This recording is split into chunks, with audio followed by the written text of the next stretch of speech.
Salut à tous les bastonneurs, les bastonneuses, moi c'est Forgy, et le catch, c'est ce dont on va parler. Et là, on a un programme chargé, puisqu'on va parler du Continental Classic sur les 2 dernières semaines. Donc 2 dynamites, un collision, un rampage, un petit peu aussi de ROH Final Battle, mais enfin vraiment, juste pour donner 2-3 résultats, enfin je vais à peine en parler. Mais il y a eu énormément de catch ces derniers temps. Et ce week-end, c'est World's End, avec les demi-finales et la finale du Continental Classic. Autant dire que ça va être plutôt fun. Alors on est parti, hein, on va se lancer dans le diaporama et dans tous les matchs qu'il y a eu, parce qu'on a énormément de choses à couvrir. Là, je ferai peut-être des petites pauses au fur et à mesure, mais ça va être un programme dense. Alors, on est parti pour ce récap. Ouais, bien sûr, ça a commencé avec la grande storyline du moment, à savoir les Death Riders, et donc l'arrivée de Jon Moxley et toute sa clique.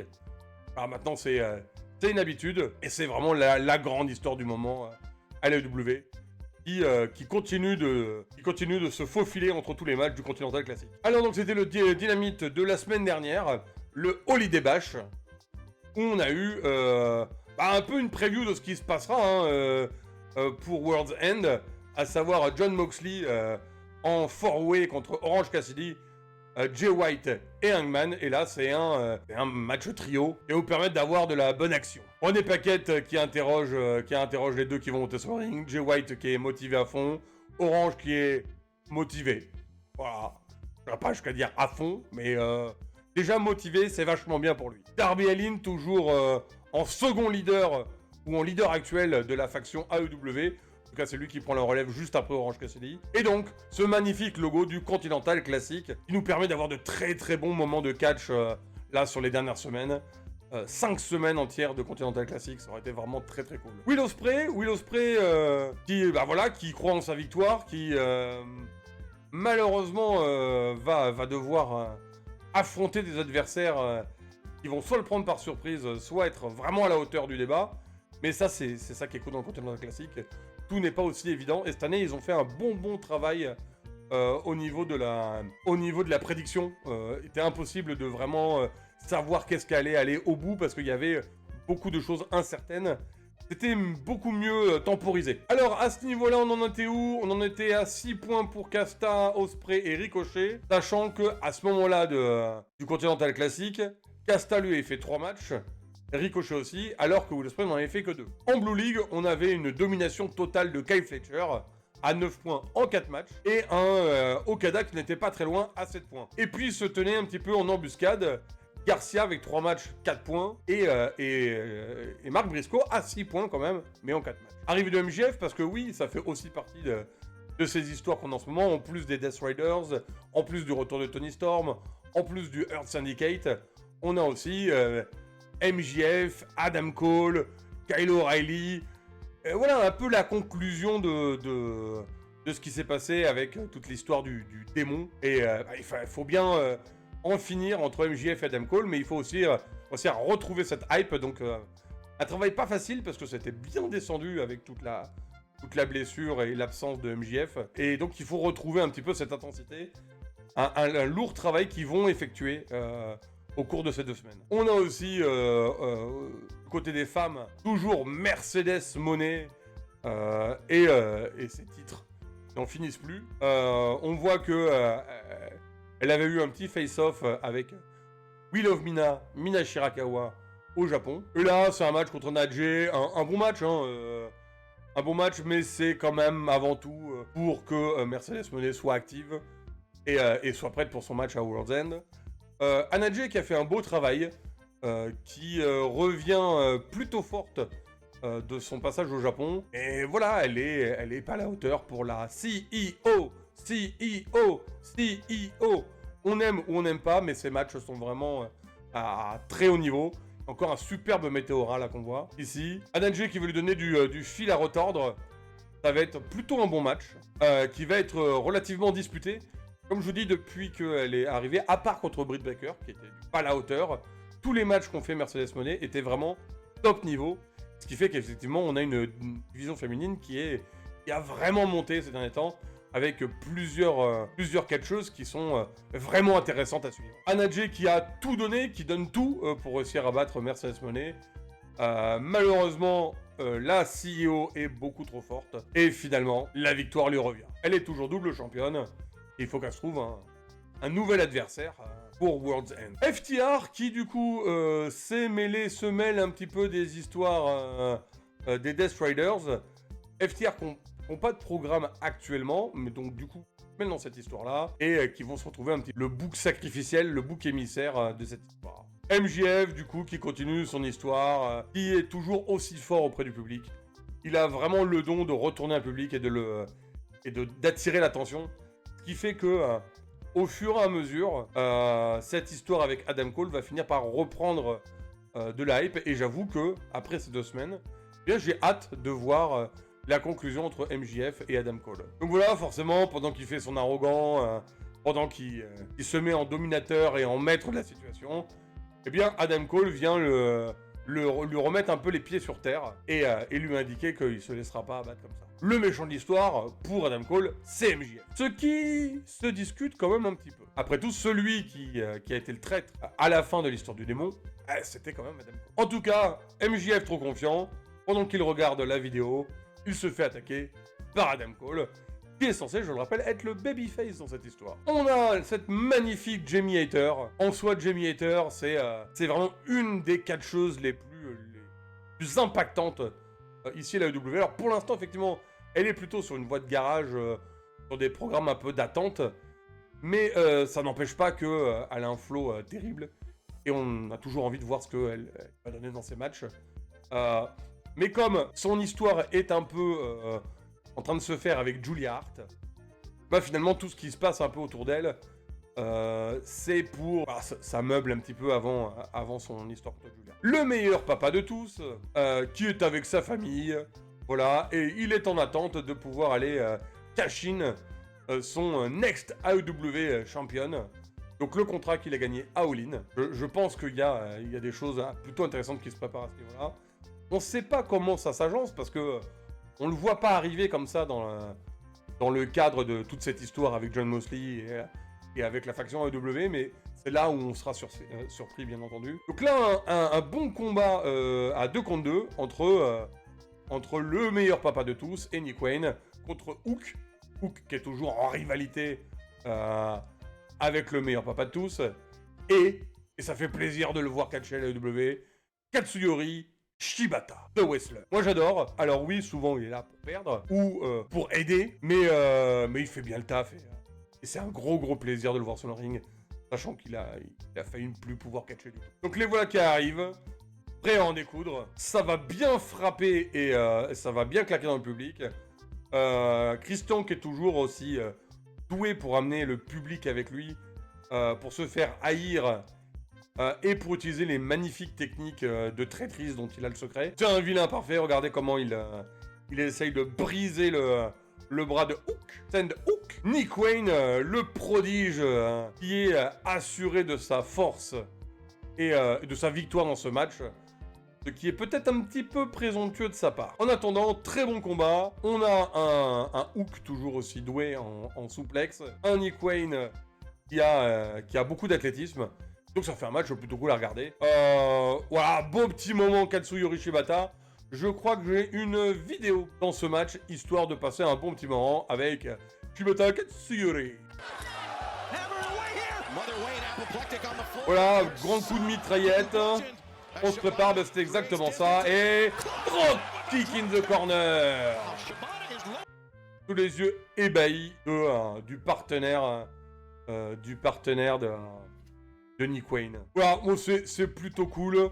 Ça fait toujours plaisir de voir Katsuyori Shibata en train de faire ses œuvres. Donc bon, un bon combat de catch sur lequel je vais passer quand même assez vite.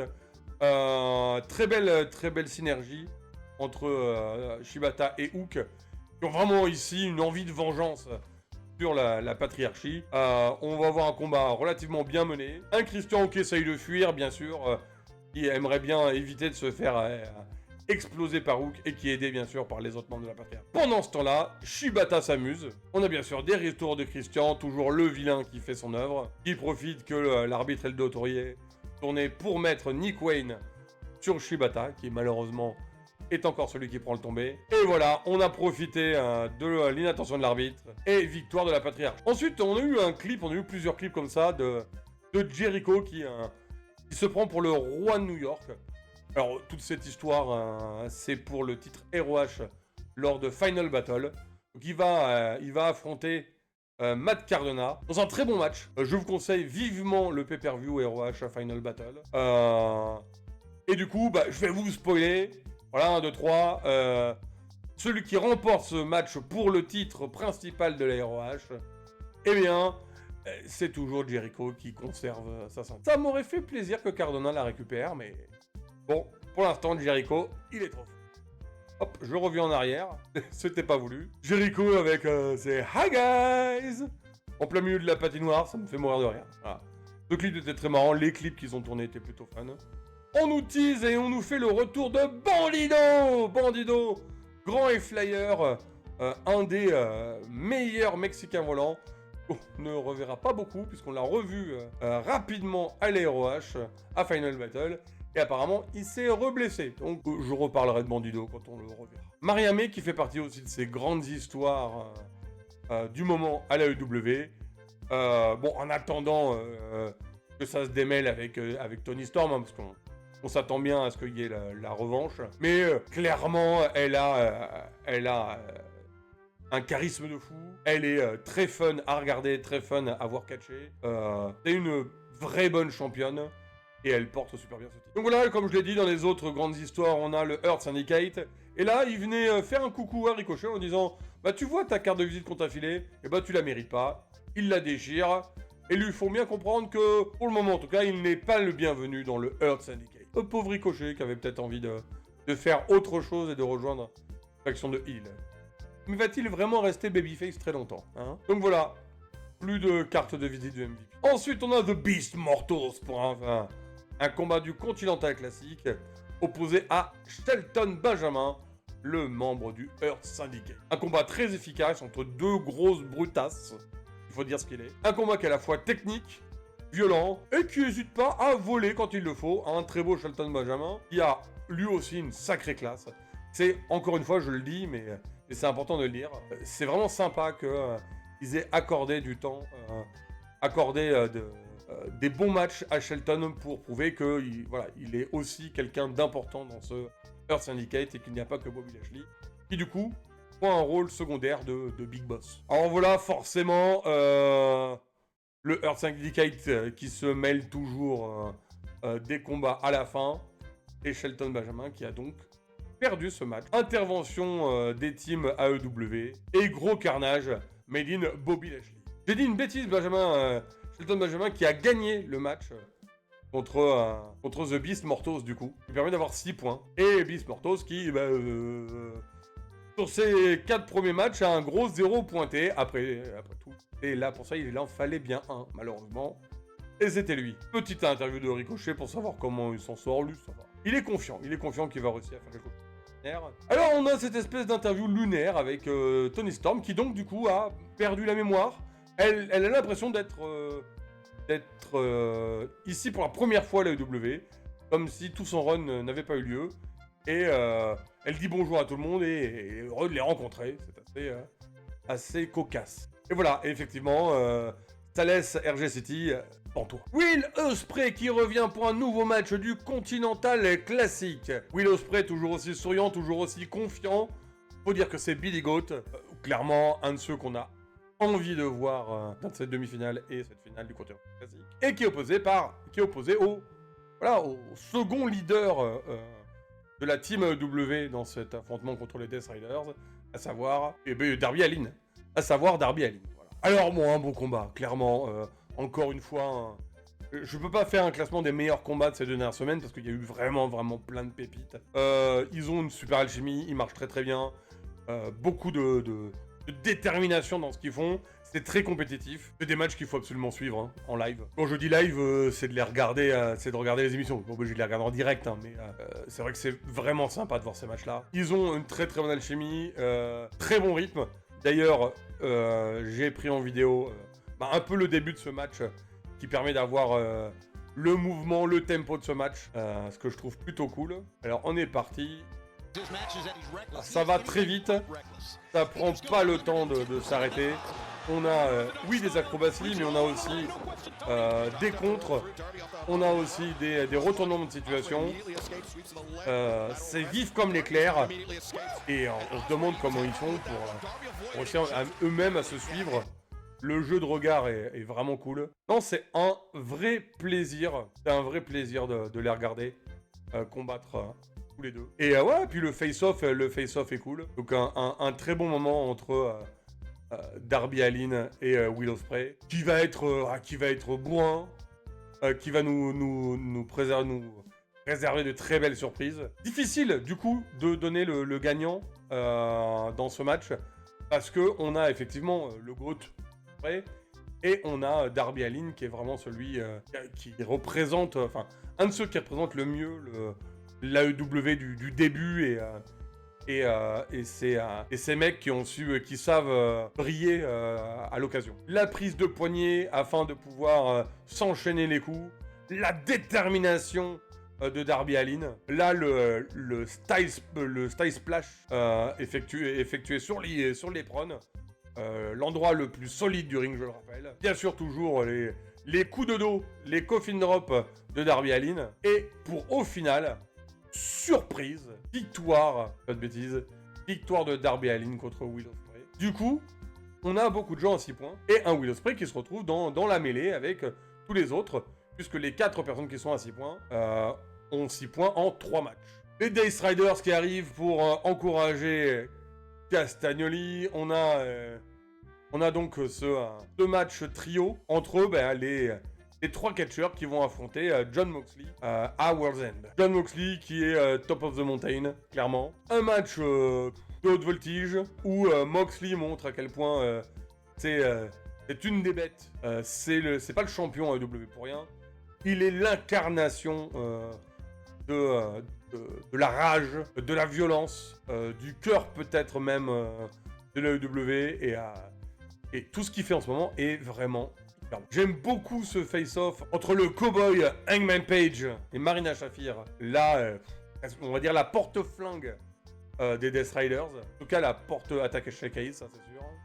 Une superbe lariat sur Wheeler Yuta. Et puis il y a Misko, il y a Jay White qui dit à Hangman qu'on n'a pas besoin de lui et de se casser. Du coup, il se casse. Voilà. Il se casse. On lui dit de se casser, il se casse. Pac qui nous fait un souplex de la destruction sur Jay White. Le combat qui fait rage. On enchaîne des prises de dévastation. Le public est à fond. Enfin, c'est vraiment un super match. Orange Punch sur Jon Moxley. Encore série de lariat. Hangman qui est revenu pour mettre son finish sur Wheeler Yuta. Ça enchaîne, Jay White qui vole le tomber à Hangman pour faire son Blade Runner sur Pac. Arrivée de Jon Moxley. Et bien sûr, voilà, peu importe le résultat, ça devient la foire à l'empoigne entre les 3 adversaires qui vont affronter Jon Moxley. Ce qui permet aux Death Raiders de les encercler. Et on est dans la violence, le chaos. C'est ça le concept, hein, c'est le chaos. Voilà, il y aura toujours cette espèce de perte de contrôle dans les matchs avec la faction des Death Riders, et c'est ce qui en fait la force. Ensuite, on a Don Callis, le méchant, oui, Don Callis, c'est le méchant, pour un match à Rampage entre Konosuke Takeshita et Will Hobbs. Un affrontement qui sera l'affrontement qu'auront tous les deux pour le titre international de Takeshita à World's End. Je passe, c'est du tag team match. L'objectif, c'est de mettre en avant le face-off entre Takeshita et Hobbs. C'est violent, c'est cool dans le ring. Takeshita, de toute façon, c'est toujours un vrai plaisir de le voir catcher. Et Hobbs, c'est une brute absolue. Donc voilà, ce Rampage Holiday Bash qui a commencé tout en subtilité. Et puis on repart sur le Continental Classic avec Commander qui a repris la place de Juice Robinson et sa défaite contre Brody King. Alors bon, Commander, à la base, il n'est pas vraiment là pour gagner. Il est là pour nous faire des beaux matchs. Je tiens à signaler, du coup, petit aparté et Orage Final Battle, que Commander a remporté le titre ROH TV. Il est donc maintenant champion TV ROH. Et ça fait plaisir, voilà. Un bon titre pour Commander, vu comment ils le font travailler, vu comment ils perdent des dizaines de matchs, c'est quand même cool de le récompenser de temps en temps. Bon, voilà, être dans le Continental Classic, c'est déjà en soi une preuve d'efficacité. Maintenant, voilà, quand on affronte quelqu'un comme Brody King, c'est compliqué, hein, je vous avoue. Et ça va être très compliqué pour notre prof mexicain, qui va faire tout ce qu'il peut, qui va voltiger, qui va prendre des techniques, qui va mettre Brody dans toutes les techniques de soumission possibles, qui va s'envoler et essayer d'utiliser sa vitesse. Et mon Dieu, qu'est-ce qu'il fait bien, j'aime beaucoup ce plan où il s'envole et où il fait le salut pendant qu'il atterrit sur Broly. Mais bon, au final, la brute, la puissance, la destruction, eh bien, c'est l'homme de la House of Black, Brody King. Victoire de Brody King dans ce Rampage qui était, ou plutôt sympa. De collision qui commence en fanfare avec nos amis AJ et Big Justice qui vont mettre le boom à l'AEW, que toujours fun, voilà. Beaucoup de boom avec eux, mais c'est plutôt marrant. Alors on nous remonte les résultats de la Blue League avec toujours Kyle Fletcher en tête avec ses 9 points en 4 matchs, suivi de Okada, 7 points en 4 matchs, et puis derrière on a Mark Briscoe, 6 points en 4 matchs, et Shelton Benjamin, 6 points, mais en 3 matchs seulement. Bon, pour The Beast Mortos, va être compliqué, hein, clairement, mais il peut encore venir perturber un peu les autres. Et on a aussi toujours Daniel Garcia qui n'a fait que 3 matchs, il a 4 points, et il peut encore se passer des choses. Ce Continental Classic, toujours aussi beau, et la Gold League avec des 6 partout, voilà, des 6 partout, sauf Commander qui, du coup, fait ce qu'il peut, hein, voilà, on en est un peu là, il fait ce qu'il peut, le pauvre. Et voilà, Will Ospreay, le Billy Goat, il va affronter Ricochet. La dernière fois qu'ils s'étaient affrontés, Will Ospreay avait gagné. On pourrait un peu se dire que ça va être la même chose cette fois-ci. Et comme toujours, quand tous les deux nous font un match, on peut s'attendre à de très belles choses. Est-ce que j'ai pris une vidéo de... Voyons voir. Non, on est sur autre chose. Hop, je reviens. Alors c'est un combat, voilà, acrobatique. C'est un combat hyper athlétique. C'est du spectacle. It's showtime. C'est clair que c'est pas le genre de combat où vous allez vous ennuyer. Ça vaut le coup d'être vu. Très dynamique. Pareil que pour le combat entre Will Ospreay et Darby Allin. Le rythme est puissant dès le départ. Soutenu dès le départ. On a des 450 splash et des envolées lyriques presque de la part de Ricochet ou de Will. Will qui va vivre un sale quart d'heure dans ce match.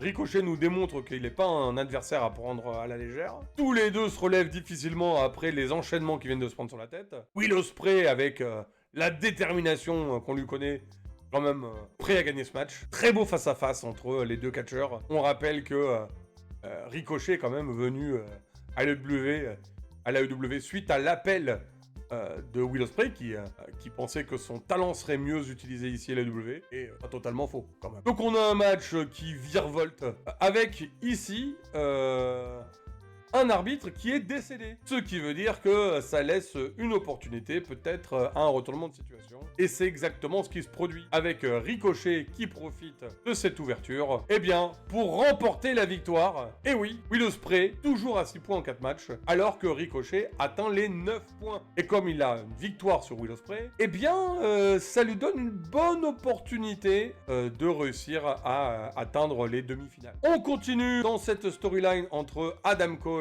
et MJF. Quand je vous ai dit tout à l'heure qu'il nous avait donné du très bon pain, et c'est effectivement dans cet échange où basiquement MJF va dire à Adam Cole que il essaye de faire passer MJF pour le méchant dans cette histoire, ce qui est facile parce que oui, il admet qu'il aurait sûrement trahi Adam Cole à un moment donné. C'était prévu, hein, mais que dans les faits, celui qui a trahi, le démon, c'était lui, Adam Cole, et que donc les choses sont pas aussi simples qu'elles sont. Du coup, on nous brouille un peu les pistes et ça rend le truc plutôt prenant. Je vous dis, il y a encore quelques semaines, je vous le disais même, que cette histoire MJF Adam Cole ne m'avait pas transcendé. Et au fur et à mesure de leurs interactions, j'ai un peu plus dedans et j'ai vraiment envie de voir ce qui va se passer à World's End. Donc voilà, ils ont un très bon face-off et cette fois-ci, c'est Adam Cole qui va réussir à remettre MJF finalement à sa place en lui disant que c'est bien beau, tout ça, que c'est bien beau tous ces beaux discours, mais que en vrai, il a pas l'âme d'un champion. Ce qui, du coup, va pas trop plaire à MJF. Et c'est parti pour le premier coup dans les joyeux. Et voilà, MJF qui a attaqué un petit peu sur le côté personnel aussi hein, d'Adam Cole en disant que ça se passait peut-être pas si bien avec une dentiste qu'il connaissait. Et finalement, eh bien, il a la bague prête, la fameuse bague qu'il a déjà gagnée 5 fois. Et celui qui termine le segment avec la victoire, eh bien, c'est plutôt MJF. Bon, Orange Cassidy qui continue à hyper ce match, ce four-way pour le titre champion AEW. Ça va être un banger, c'est sûr. Pas grand chose de plus à dire. On nous monte un peu Chris Statlander qui défonce quelqu'un, histoire qu'elle soit un peu crédible dans son combat contre Personne Money. J'aime beaucoup Chris Statlander, mais voilà, je trouve pas qu'ils arrivent à en faire quelque chose de cool ces derniers temps. Et du coup, bah, je donne pas grand chose de ses chances contre Monet pour son Mercedes Monet, qui d'ailleurs arrive en rigolant et qui ne la prend pas spécialement au sérieux. Qui, je dois l'avouer, ça doit pas être la seule à pas vraiment la prendre au sérieux dans ce match-là. Ce qui n'empêche pas que le match sera sûrement super bon. On a notre Jericho qui du coup s'est fait dépasser par Bowens, qui, bah, ça y est, il est en solo en tout cas. Il est en solo là pendant quelques temps, en tout cas. Les ciseaux sont un petit peu en train de se perdre partout. Hâte de voir Anthony Bowens en solo. Est-ce qu'il peut tenir tête à Chris Jericho? Est-ce qu'il peut faire quelque chose d'intéressant dans cette histoire? Est-ce que Max Caster va intervenir quelque part là-dedans? Bon, je suis assez curieux. Du coup, bah, Tony Storm qui est toujours dans son délire, qui fait « je vous connais pas, mais je vous admire c'est super !» Ce qui énerve les deux de la Vendetta. Du coup, elles se taperont un match à Dynamite entre Taya Valkyrie et Tony Storm. Why not? Et nouveau match du Continental Classic entre Shelton Benjamin et Garcia. Danny Garcia. Danny, mais je suis encore là, moi Garcia, qui vraiment est impressionnant dans ce Continental Classic. Et regardez-moi ce beau sourire meurtrier de Shelton Benjamin. Daniel Garcia qui est la motivation pure, la rage de vaincre, la rage de revenir au combat. Impressionnant dans ce Continental Classic, vraiment. Et qui survit aux dizaines de souplexes qu'il va se prendre de Shelton Benjamin. Ça, c'est pas gagné. À mon avis, le dos et le cou ont bien souffert dans ce match. Il est warrior, il est guerrier, il essaye d'en finir avec ses prises de soumission. Pas facile de battre le Earth Syndicate. Et pourtant, c'est chose faite. Et oui, Daniel Garcia qui bat Shelton Benjamin. Encore un match impressionnant de Danny, qui du coup va un peu se faire punir pour sa victoire. Bobby Lashley, eh ben, il était pas bien loin. Mais il va avoir un sauveur inespéré, en la personne de Swerve Strickland. T'as toujours les yeux rivés sur Bobby Lashley. Je pense qu'on aura un Swerve Bobby 2 quelque temps. En tout cas, Swerve nous montre que même si en ce moment il est pas dans les main events, eh bien, whose house? Where's house? Très belle photo de Danny et de Swerve, qui eux aussi représentent les teams AEW contre les envahisseurs violents. Alors voilà, on fait un petit point sur la Blue League. Et oui, Daniel Garcia en deuxième position ex aequo avec Kazuchika Okada, celui avec qui il avait fait match nul. Et Kyle Fletcher en tête avec 9 points. C'est serré également dans cette Blue League. Enfin, serré partout, sauf pour le pauvre Beast Mortos. Et du coup, le voilou, la bête, du coup, dans un combat contre Mark Briscoe. Un combat acharné et destructeur. Ça va bien voler. Ça va être bien artistique. Le public est à fond. Beast Mortos, c'est un gros plaisir. Mark Briscoe, il a une aura de fou. Il est fun. Comment ne pas avoir envie de voir Mark Briscoe en train de catcher, franchement. Beast Mortos qui va bien maltraiter notre Briscoe favori. On a les magnifiques envolées de la part du catcheur du Bayou. Et c'est une victoire de haute volée de la part de Mark Briscoe, qui du coup arrive également à 9 points. Et ça, c'était pas gagné. Il n'avait pas commencé très fort. Eh bien, 9 points pour Mark Briscoe. Bravo. Maintenant, malheureusement, il ne peut pas dépasser ce score-là, puisqu'il a fait tous ses matchs. Qui est la même chose pour la bête. La bête qui se retrouve à 0 plus 0 plus 0 plus 0. Plus 0 égale, pas la tête à Toto, du coup, hein, égale le score de... Petite interview toujours mystique de la part de Julia Hart, membre de la House of Black. Elle est dans son histoire contre Jamie Hayter. À World's End, on aura un Tijuana Street Fight entre Miami et Thunder Rosa. Pour faire un point sur ce Continental Classic, on voit facilement un Will Ospreay contre Ricochet, contre Okada, contre Kyle Fletcher, contre un Daniel Garcia, si ça avait été le cas. C'est des affiches qu'on a déjà vues à certaines occasions, mais qui font envie. Ce qui me fait dire que d'ailleurs, ça sera peut-être pas Will Ospreay, parce qu'on a déjà vu toutes les affiches qui sont possibles. Et peut-être qu'ils vont essayer une finale qui sera à 9 entre, pas moi, un Okada ou un Okada contre Ricochet. Pourquoi pas? Je sais pas. Tout est possible, vraiment tout est possible. Il y a eu des grosses surprises, effectivement. Fletcher qui fait tomber Okada, Okada en égalité avec Daniel Garcia, Ricochet qui bat de façon discutable peut-être Will Ospreay, mais bon voilà, ça vraiment, vraiment sympa et Continental Classic qui a une sacrée hype. Allez, je reprends où j'en étais. Donc voilà, bon, ça fait programme d'attente. Mais malgré le fait que ça fasse programme d'attente, ils ont bien monté la pression violente de notre Mexicaine favorite, Thunder Rosa. Voilà. Donc ils ont bien monté la pression de Thunder Rosa avec sa violence. On rappelle, c'était elle qui était celle qui avait fini victorieuse du premier match sanglant féminin. Et du coup, bah, ça fait quelque chose d'un peu crédible, un peu fun. Et ça occupera Mariamé jusque... je pense, le programme de vrai retour de tennis. On continue le Continental Classic avec Darby Allin contre Claudio Castagnoli, le Superman suisse. C'est un très bon match, voilà. Darby Allin auréolé de sa victoire contre Will Ospreay et dans un match toujours très complexe contre Castagnoli, puisque Castagnoli qui est ici un peu le représentant des Death Riders dans ce tournoi. Et puis c'est un cyborg, hein, c'est-à-dire ce mec, il est pas humain, Castagnoli. Alors un combat en haute voltige, tellement haute voltige qu'on a cette magnifique scène que je vais vous mettre en vidéo, puisque clairement, ça vaut le coup.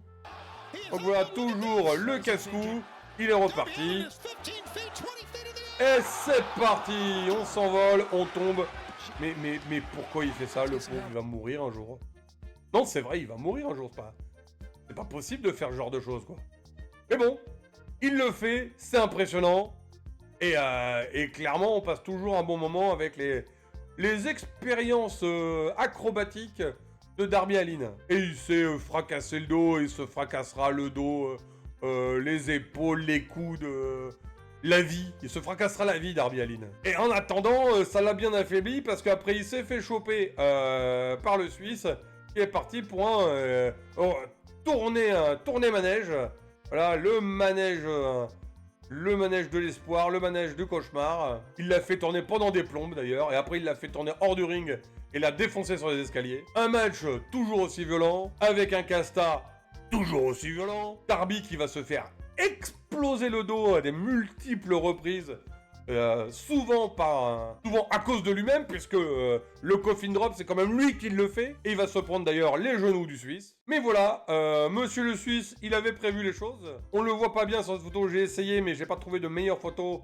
Il est en train de mettre un coup de poing américain. Pour un Suisse, c'est drôle.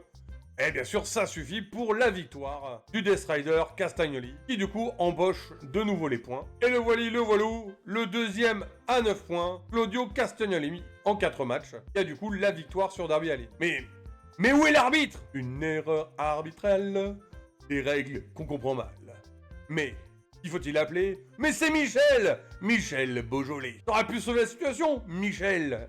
Et bon, il est pas là. Et on a la petite confrontation de fin de ce collision entre Will Ospreay et Castagnoli. Un face-off entre Will Ospreay, puisque il est Team AEW avec Darby Allin, contre les Death Riders. C'est plus le côté Team AEW contre Death Riders qui est représenté par ce face-off. Et nous voilà arrivés au dernier Dynamite.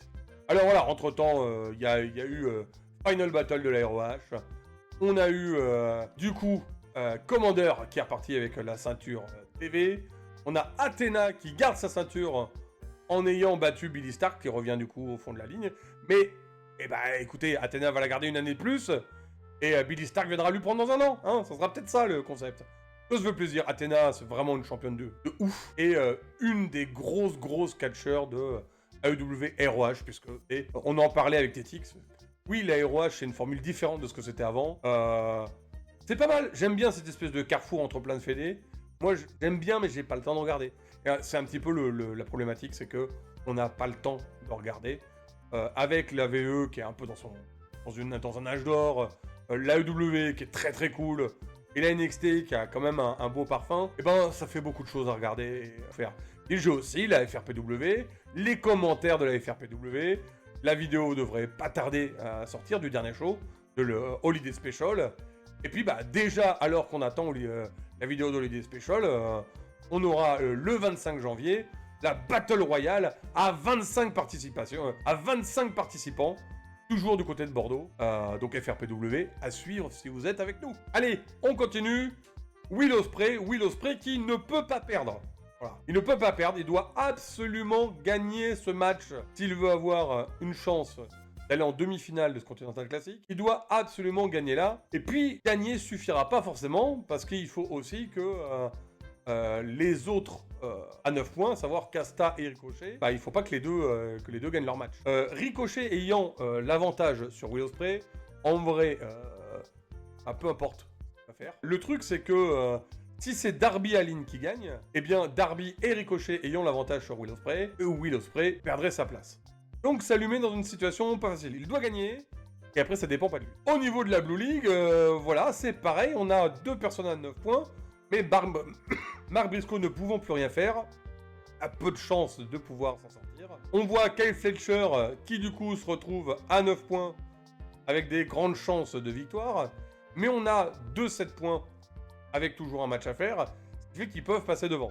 Donc on a encore dans les deux ligues, et la Gold et la Blue, beaucoup de choses qui peuvent se passer. Alors ce match, c'est donc Will Ospreay contre Brody King. Brody King a 6 points, donc si jamais il gagne, il passe à 9 points. Il passerait à 9 points en ayant battu Will Ospreay. Il a battu Darby Allin, donc si jamais Darby Allin gagne, Brody King aurait la victoire sur Darby Allin. Mais il a perdu contre Ricochet.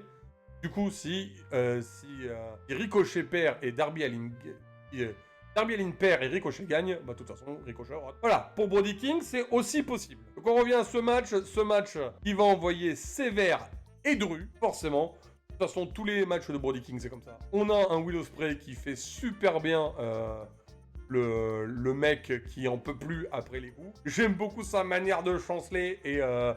de perdre le contrôle pendant quelques instants. Il y a des super mimiques. Et il se fait projeter comme un gros sac de patates. Faut dire que le Brody, c'est loin d'être papa le rigolo, hein, clairement. Et on a ce moment où Brody va nous montrer qu'est-ce que c'est une claquette. Et je l'ai en vidéo pour vous, la dernière vidéo de ce récap.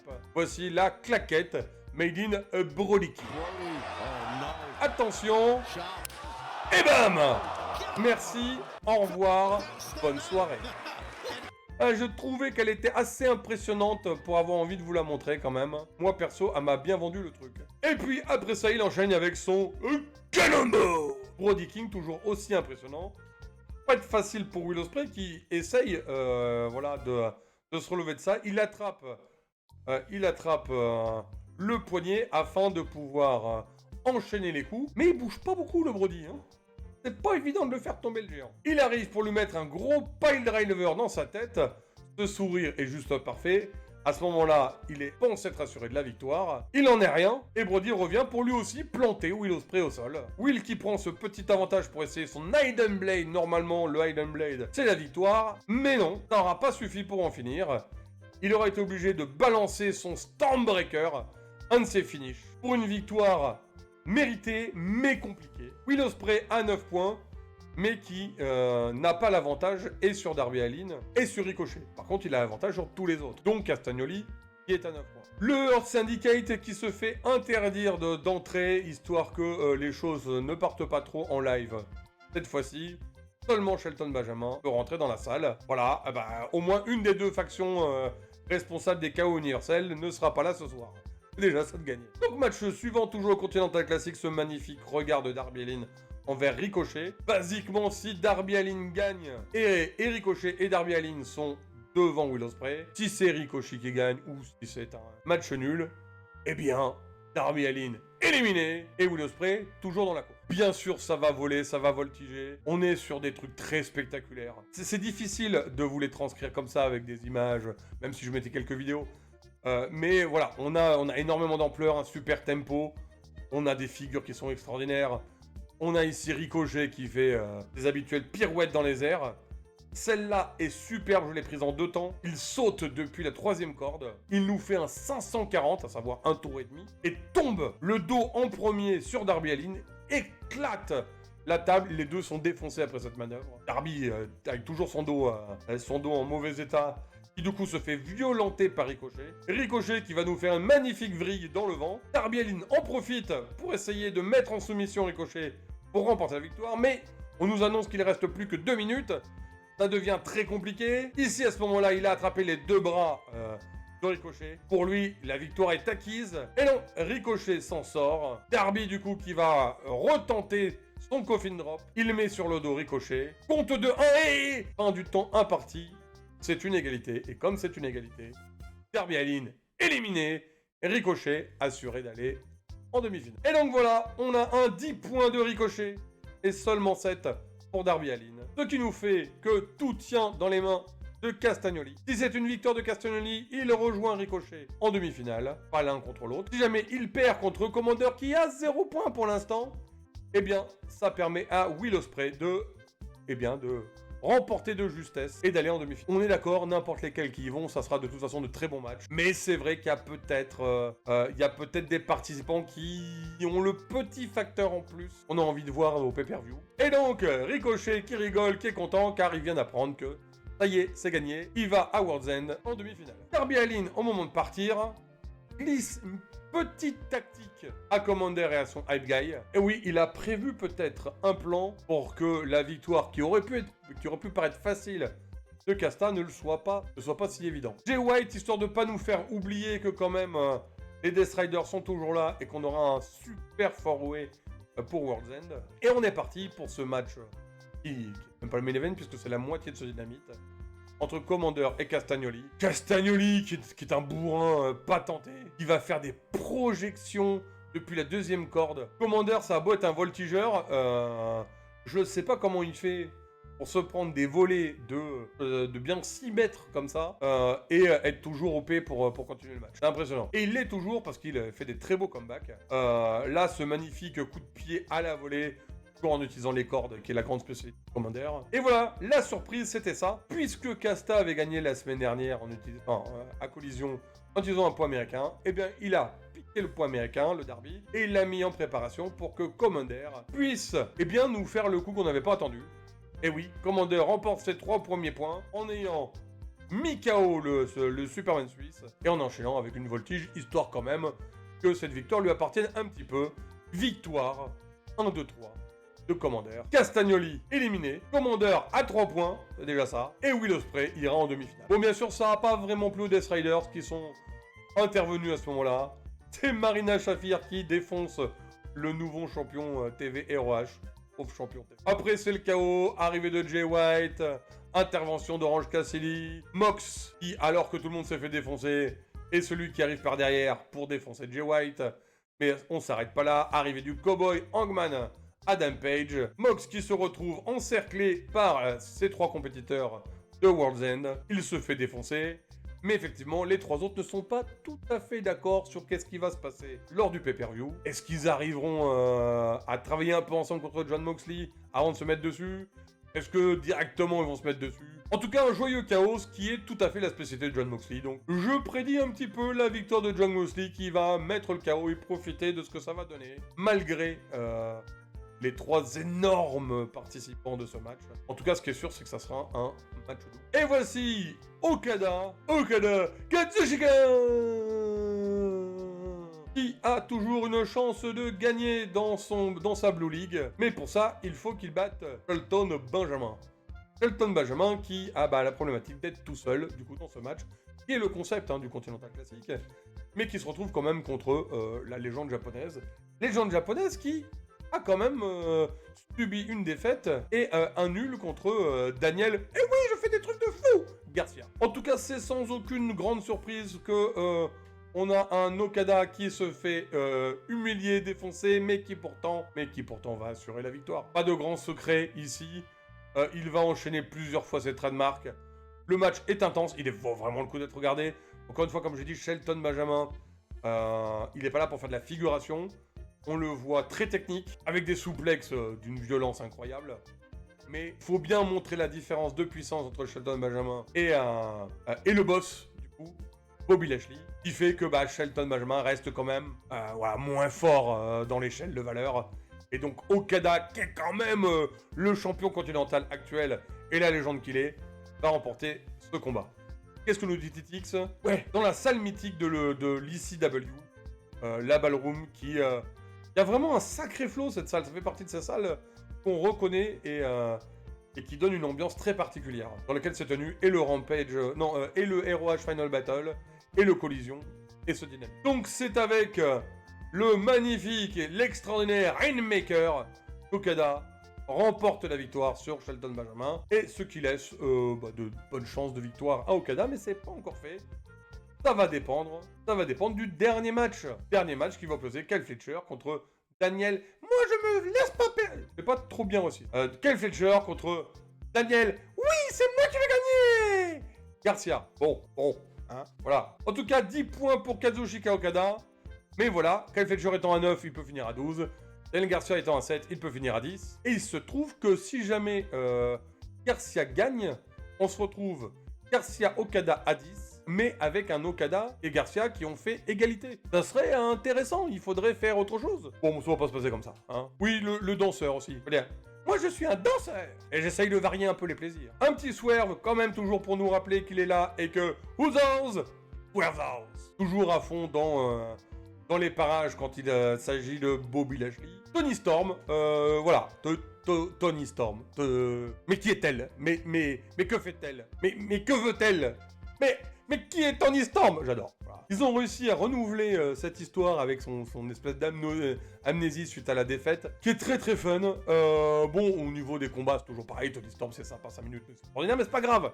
Il y a tout ce qu'il faut dans le perso et c'est bon. Et puis elle a quelqu'un qui la met en valeur parce que Taya Valkyrie, c'est quand même une catcheuse expérimentée et très douée. Du coup, elle est très drôle, effectivement, Toni Storm. Et voilà, même si le catch est toujours... un peu léger, c'est pas grave, tout le reste est extraordinaire. Donc ce match, il est fun, il va être assez compétitif, malgré tout. Mais voilà, c'est Toni Storm qui gagne avec un roulé-boulet. Elle a gagné, elle en revient pas, et on a hâte de voir comment ça va évoluer. On a hâte de voir comment ça va évoluer parce que c'est drôle, parce que on sait que ça va aller vers Marie-Armée, mais une espèce de trauma, une espèce d'histoire parallèle, crise d'identité, enfin c'est un segment un peu étonnant, intéressant, avec Christopher Daniel qui vient dire à Hangman, t'as personne, toi t'as pas de faction contrairement à la conglomération, contrairement au Bang Bang Gang, t'es tout seul, et écoute, je sais que t'en veux pas, mais si t'as besoin, moi je serai là. C'est Noël, pourquoi pas, c'est intéressant. Voilà, peut-être des choses intéressantes avec une intervention de Christopher Daniels dans le match du pay-per-view. Je sais pas. En tout cas, c'est assez intriguant pour être noté. Allez, Daniel, et oui, regardez, je danse. Garcia, comme ça Titi c'est content, qui vient affronter Kyle Fletcher. Et oui, je le dis comme ça parce que Kyle Fletcher, c'est vraiment un Terminator. Un combat qui est très indécis, vraiment très indécis, parce que les deux ont un très beau run dans ce Continental Classic. Fletcher, c'est pas remontant, de toute façon, ça reste la Rising Star, mais Daniel Garcia nous a montré de très belles choses. Encore une fois, une égalité contre Okada, et vraiment un soutien du public et de la fédération depuis plusieurs mois maintenant. Donc, notre Danny qui va essayer de faire tout ce qu'il peut pour battre Kyle Fletcher, et qui va nous montrer de très belles attaques. Pour répondre à Titix, oui, je ne serais pas étonné que Fletcher soit champion. Encore une fois, je sais pas, je vous dis, pour moi, les deux mecs, deux Rising Stars qui peuvent vraiment devenir champions, c'est Kyle Fletcher et Takeshita, et je sais pas lequel sera en premier. En tout cas, je vois fort la possibilité d'un Fletcher avec le titre continental. On verra. Du coup, Kyle Fletcher avait mis Daniel Garcia en DDT, en classique DDT tout à l'heure. Daniel Garcia met en position de DDT Fletcher, mais il va pas faire la même chose et lui faire un gros neckbreaker, parce que pourquoi pas. Superbe prise de soumission guillotine de la part de Garcia, qui vraiment... se donne corps et âme dans ce combat pour essayer de décrocher sa place pour les demi-finales du Continental Classic et donc World End. Mais voilà, est-ce qu'il est prêt? Est-ce que c'était encore le bon moment pour pour Garcia, eh bien en attendant, c'est un coup dans les joyeux pendant que l'arbitre est distraite. Et donc, peut-être une victoire tout de suite après de Kyle Fletcher qui nous fait un super brainbuster et qui, bah non, ça n'a pas suffi. Garcia fait « C'est pas grave, de toute façon, je m'en sers pas de mes joyeuses !» Et du coup, qui se retrouve en tête-à-tête contre Fletcher. Et donc, le match continue. Voilà, on n'arrive pas à se faire départager dans ce main event, qui est un grand moment, un des grands moments de ces 15 derniers jours. Il y a eu des matchs de folie, mais le Fletcher contre Daniel Garcia, excellent, tout à fait sa place en main event. Garcia qui fait absolument tout ce qu'il peut pour réussir à battre Kyle Fletcher, qui le met du coup en Lion Tamer. Mais ça ne suffit pas, Kyle Fletcher toujours là, qui revient, qui met un grand coup de pied dans la tronche du Garcia. Et ben on est parti pour une super souplex, qui a amené à la victoire de Kyle Fletcher pour une demi-finale de rêve entre Kyle Fletcher et Will Ospreay. La revanche, si ça c'est pas beau. Donc voilà une affiche qui va être géniale. Clairement, tout était possible. Il y avait énormément d'ouvertures possibles dans son Continental Classic. Mais le Kyle Fletcher contre Will Ospreay avec ce super face-à-face de Fan Dynamite et le Kazuchika Okada contre Ricochet, et ben c'est deux affiches de rêve. Les demi-finales de World's End et la finale qui en découlera me donnent vraiment envie. Et on a notre affiche, notre magnifique logo World's End dont je pourrais me servir pour faire les miniatures. Et c'est pas la fin de cette dynamique, il y a encore un petit moment à consacrer à Jon Moxley qui vient de nous dire que il suffit pas de vouloir le titre AEW, il faut être le champion AEW. Il faut que ça soit sa nature, et personne n'a la nature d'être champion AEW comme Jon Moxley, qui sortira champion, selon lui, de ce four-way, qui pour lui est le meilleur match possible, puisque c'est 3 adversaires d'un coup. Comme ça, au moins, c'est réglé. Du chaos à venir, sûrement pour le main event de ce World's End, entre Jon Moxley, Jay White, Hangman Adam Page et Orange Cassidy. Jon Moxley qui a trouvé vraiment le personnage idéal, le voyou, le chef de cette bande, dans cette espèce de faction du chaos et les Death Riders, et qui va nous encore beaucoup de grands moments, je pense, pour ce World's End. En tout cas, voilà, on a fait les récaps de ces 2 semaines de Continental Classic. Il y en a eu des bonnes choses. N'oubliez pas de vous abonner, de soutenir la chaîne, de mettre des pouces bleus, de mettre des commentaires, d'aller voir le Twitch, d'aller sur le Discord, bref, de soutenir la chaîne autant que c'est possible. Faites-moi vos commentaires, faites-moi vos retours, dites-moi ce que vous avez pensé du Continental Classic. En tout cas, je n'ai plus qu'une seule chose à vous dire. À tous les bastonneurs et les bastonneuses, à très vite!